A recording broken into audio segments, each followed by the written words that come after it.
Welcome to Man Does Tech, where I solve the problems you didn't even know you had. The operations terminal is a planning computer found inside a facility planning room. You unlock the terminal after you purchase any facility property in GTA Online. Facility prices start at $250,000 and rise to about $000,000 depending on location and amenities. The terminal manages doomsday heist setups and facility-specific missions for teams. It also stores mission intel, upgrades, and vehicle spawning options.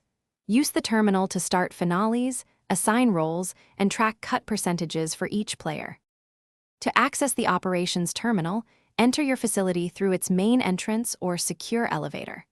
Walk to the planning room, where the large wall terminal sits with maps and screens. Only the organization leader or players granted access privileges can initiate heist planning at the terminal. Approach the terminal and press the prompted button to interact with its interface. The terminal display lists available operations, active setups, and the required team size for each mission. Confirm a mission to begin setup or to invite players. At the terminal, select the operation you want to run, then confirm details. You will pay required setup costs before the mission roster is locked and players are invited. Most Doomsday finales require 2 to 4 players and specific roles for success.